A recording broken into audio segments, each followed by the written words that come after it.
Hi, I'm Tracy Coutre, leader of the R&D organization for IP telephony applications in Nokia Core Networks. Welcome to our Nokia Core Talk. I have with me today Ms. Min Liu and Mr. Eric Ashby, from representatives from AT&T, which is one of the largest, well-respected carriers that we have in the United States. Min, Eric, welcome. Thank you, Tracy. It's a pleasure to be here, Tracy.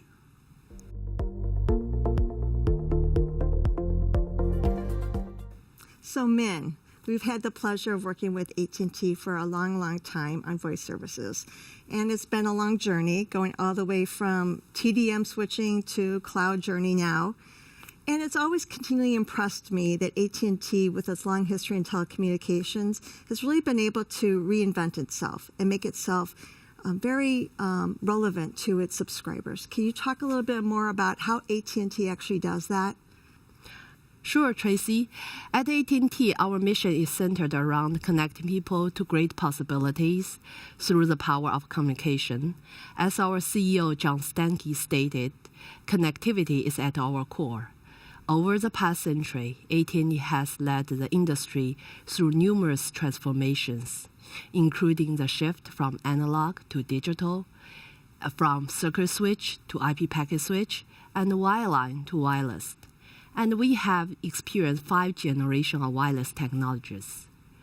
Our network has been on the cloud journey for more than 10 years, and our voice service has expanded beyond human two-way communications to including voice assistant, smart devices, gaming, and other machine-driven applications.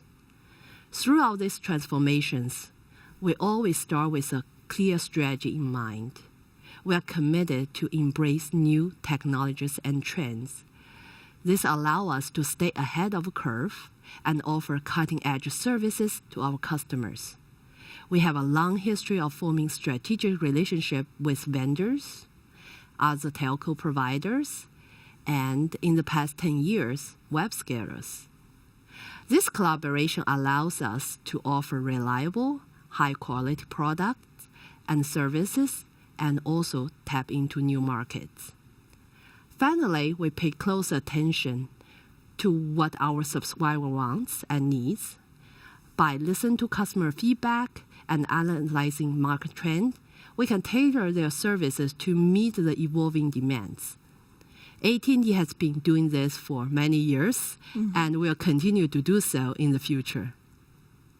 So, Eric, staying with strategic priorities. Last time, we had the pleasure of having you speak at the Core User Group in 2020, and you talked about 3 strategic priorities for voice services: reliability, security, and simplification. Can you give us an update? How are those going? Have you changed your priorities at all? Sure, Tracy. Indeed, reliability, security, and simplification remain the key priorities for AT&T. Let me start with reliability. When I joined AT&T, we had 3 priorities. 1, network reliability. 2, network reliability. And 3, network reliability. The big idea of that time is if you hit your reliability targets, most of your other business objectives become easier to achieve. In 2010, Min and I had the privilege to start working together on the first generation of IMS services to support the VoLTE service. That first generation of deployments continues to meet our reliability targets and has aged remarkably well. We have also deployed a second generation of virtualized IMS network elements running on an AT&T private cloud, which is also meeting our reliability targets. And we're at the beginning of deploying a third generation of containerized IMS applications. And although it's too early for me to say that we can confidently meet those reliability targets, we see a lot of the right signs that we will. Security also remains a top priority at AT&T, as well as other service providers. In modern networks, security and reliability really go hand in hand. I don't believe we can achieve our reliability without security, because a security breach represents an increasing threat to providing reliable service to our customers. Security by design is an essential ingredient to achieving reliability. A big part of that strategy is minimizing the software vulnerabilities right from the start. After that, we need to be vigilant about identifying and resolving the new vulnerabilities as they become known. Additionally, advancing encryption across both infrastructure and applications is an important part of our security strategy. Third, simplification. AT&T is working on simplicity throughout the business, simplifying our offers to customers, simplifying and streamlining processes and systems to make it easier for customers to access and manage services. In IMS, Min and I are leading several initiatives. We look for simplification through containerization and microservices. We want to achieve faster deployment and scaling using cloud infrastructure. But perhaps even more importantly, we need to achieve faster software upgrades and patching because of the security landscape. Mm-hmm. Additionally, AT&T is working on consolidating its network infrastructure to reduce complexity and to improve overall efficiency. So no significant changes in priority. We're making good progress on those voice platforms, and reliability, security, and simplification have remained our guiding principles. Great, thank you. Tracy, how does Nokia support us with our strategic objectives? So, not too surprising, we share the same priorities, the importance of reliability, security, and simplification. From a reliability perspective, simply said, all of our customers, AT&T, for sure, expect us to deliver high reliability. It's part of our DNA. We must deliver 5 nines reliability. It's table stakes. I tell my team, it's table stakes. And so because of that, it's really part of our initial design development processes. It's important that we have highly resilient software that detects problems, minimizes the impact to customers so that there's no impact or very small impact. All of our products are tested in labs that run high-capacity performance loads, so we try to reproduce what the high peak loads that you have within your network. And then as we've gone to cloud-based type of technology with distributed software, using new types of tooling testing capabilities to try to create more of a provocative environment that tries to create the anomalies that you see within your network and allows us to be able to detect and recover that with the highest type of efficiency.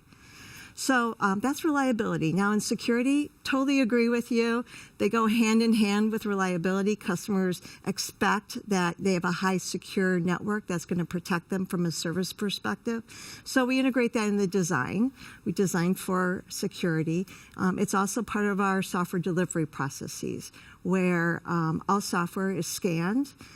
It's assessed by an independent team. They must approve that software that's highly secure before we will release it to our customers.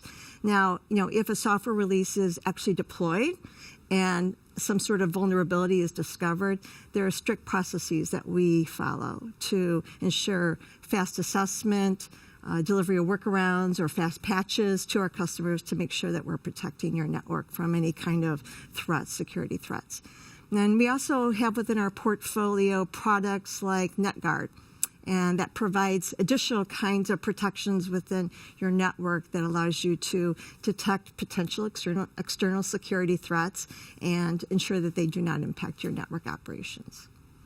So in terms of simplification, there's so many things that you mentioned about simplification, from product simplification, services delivery, operation simplification. We've done a lot to look at how to automate things like MOPS, intent-based configuration, so that thinking about what you want to achieve in the network, how do you make that easier to make it actually happen?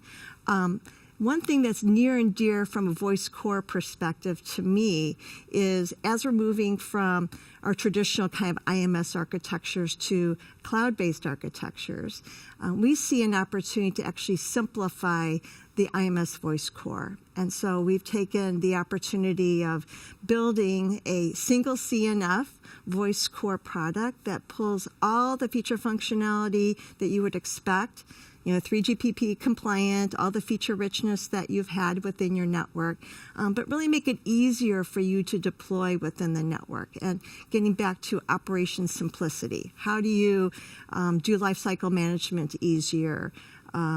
Deploy scale up, scale down easier within your network architecture. So what we've seen in doing that is, one, it not only simplifies your network operations, you have less network functions that you need to upgrade and manage within the network, but you also get footprint efficiencies. We've taken opportunities looking at the design of how do we simplify the memory and the CPU utilization so that you're having a lower footprint and better energy optimization within your network. So it's all about TCO and helping you guys in terms of operating your network. We appreciate that.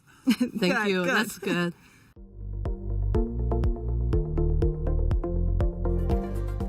All right, so let's talk a little bit more about the general industry outlook. More specifically, the future of voice and cloud. Eric, what's your view on it? Is there anything that's like the big next shift that we should be focusing on? Well, the industry's continuously evolving. The future of voice and cloud services is expected to be shaped by a few key trends and technical advancements. Some notable shifts we should focus on are voice over IP and unification of communications. The adoption of voice over IP happened. It's expected it will continue to grow as businesses and consumers increasingly rely on internet-based communications.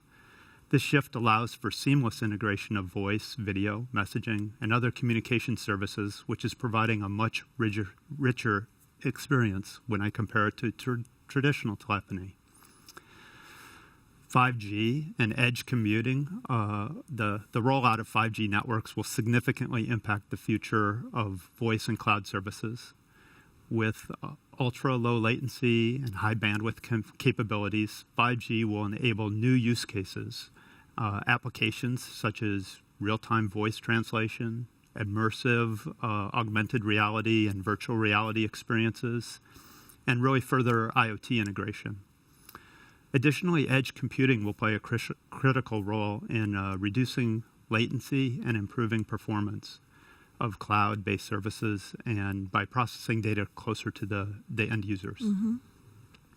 The third area is really what's going on with artificial intelligence and machine learning. Both AI and ML technologies are expected to revolutionize the way voice and cloud services are delivered and managed.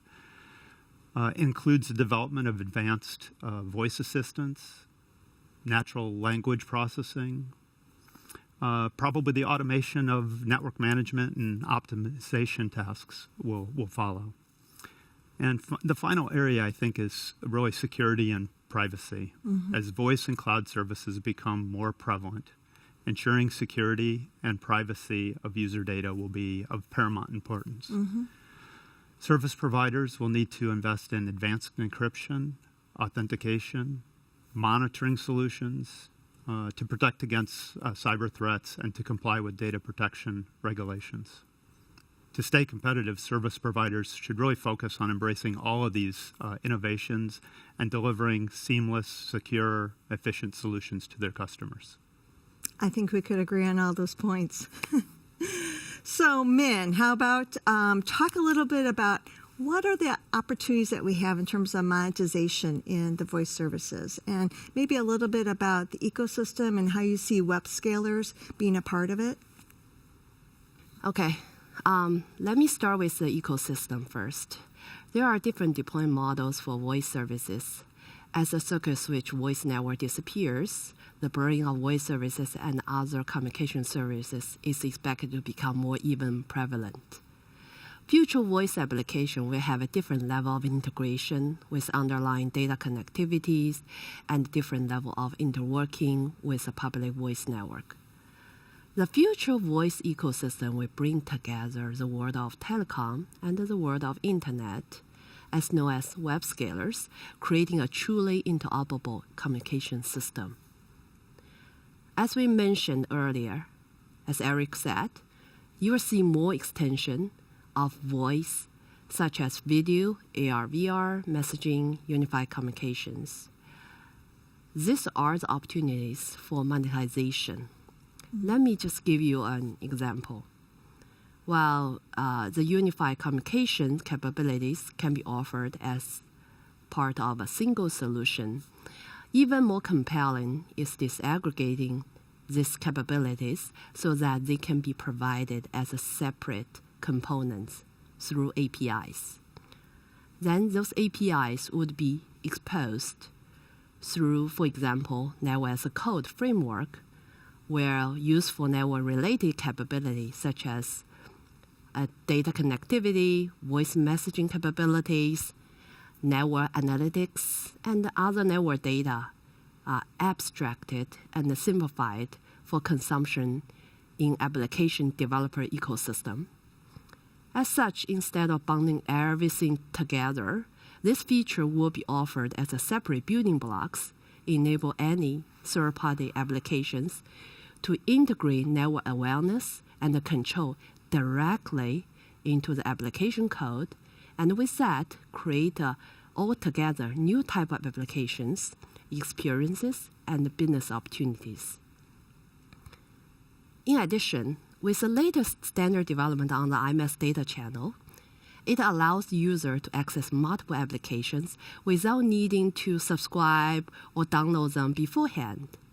This means people can easily switch between apps to chat with friends and family and for business, making communication much more flexible and convenient. I'm getting very excited about the data channel. Hey, one thing you didn't mention was voice over NR. Do you have any comments about that? Okay, about voice over NR. Voice over NR really are native technology for the 5G. As you see today, many of our implementation currently use something called EPS fallback as a stopgap technology before the 5G is ready for the voice NR technology. So why we need voice NR? First, as mentioned, it's a native for 5G. Mm-hmm. It will have a potential to provide more better voice experience.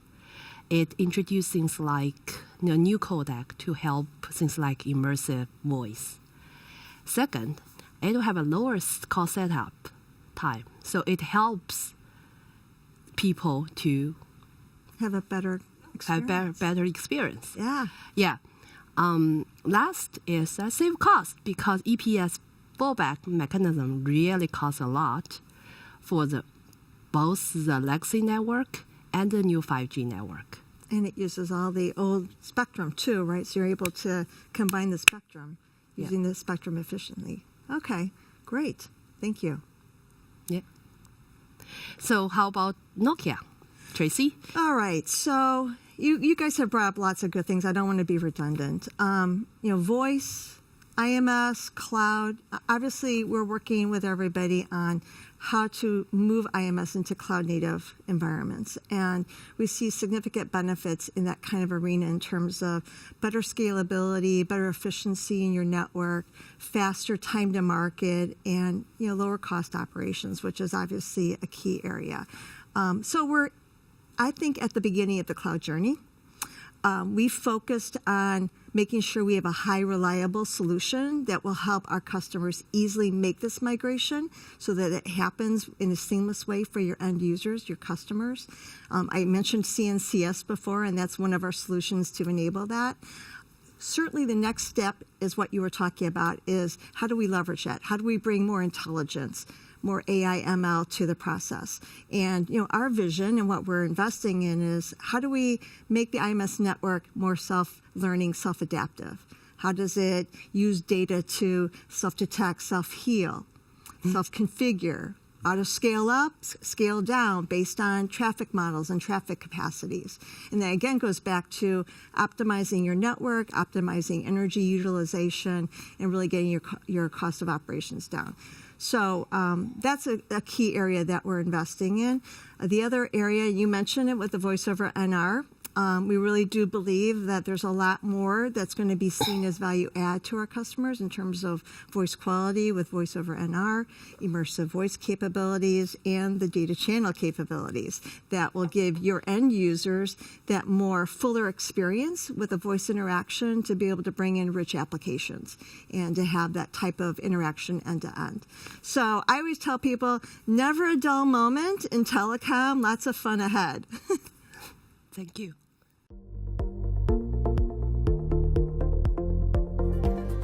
Okay, last question to you both. Why Nokia? Why do you like working with us? Okay, just like AT&T, Nokia is a well-established company with a long history in telecommunication industry. Nokia offers a wide range of product services, allowing us to find solutions that best fit our needs. Nokia also has extensive experience in developing and deploying telecommunication infrastructure. So, Eric, you want to add? Nokia has been a long-standing key collaborator with AT&T and IMS for many years, advancing voice-over IP architecture, providing reliable IMS communications to AT&T and other service providers worldwide. The team's extensive experience and proven track record make Nokia a trustworthy partner for developing and implementing cutting-edge technology. Let's see, in addition to that, Nokia is really passionate for new technology. Nokia is known for that passion, its innovation, and its commitment to bringing the latest technology advancements to service providers. Nokia constantly is researching and developing new products and services to help their partners stay ahead of the curve in this ever-evolving industry. But the final thing for me is it's really people I can count on. Nokia's team of dedicated professionals, your team, are committed to delivering exceptional service and support. Nokia has worked closely with AT&T to understand and help manage our network services. This collaborative approach ensures that I can rely on Nokia's expertise and resources to help me achieve all my business goals. These factors make Nokia a trusted partner across the telecommunications industry. I'm glad to hear that. It's great. Eric, Min, thank you so much for joining me in this discussion today and for our future collaboration, or continued collaboration, I should say. Thank you for having us here. Yeah, I so much appreciate the opportunity to come to the Nokia Core User Forum and to participate in this network talk. Perfect. Well, folks, thank you so much for joining this Nokia Core Talk. I hope you enjoyed it. We'll talk to you soon.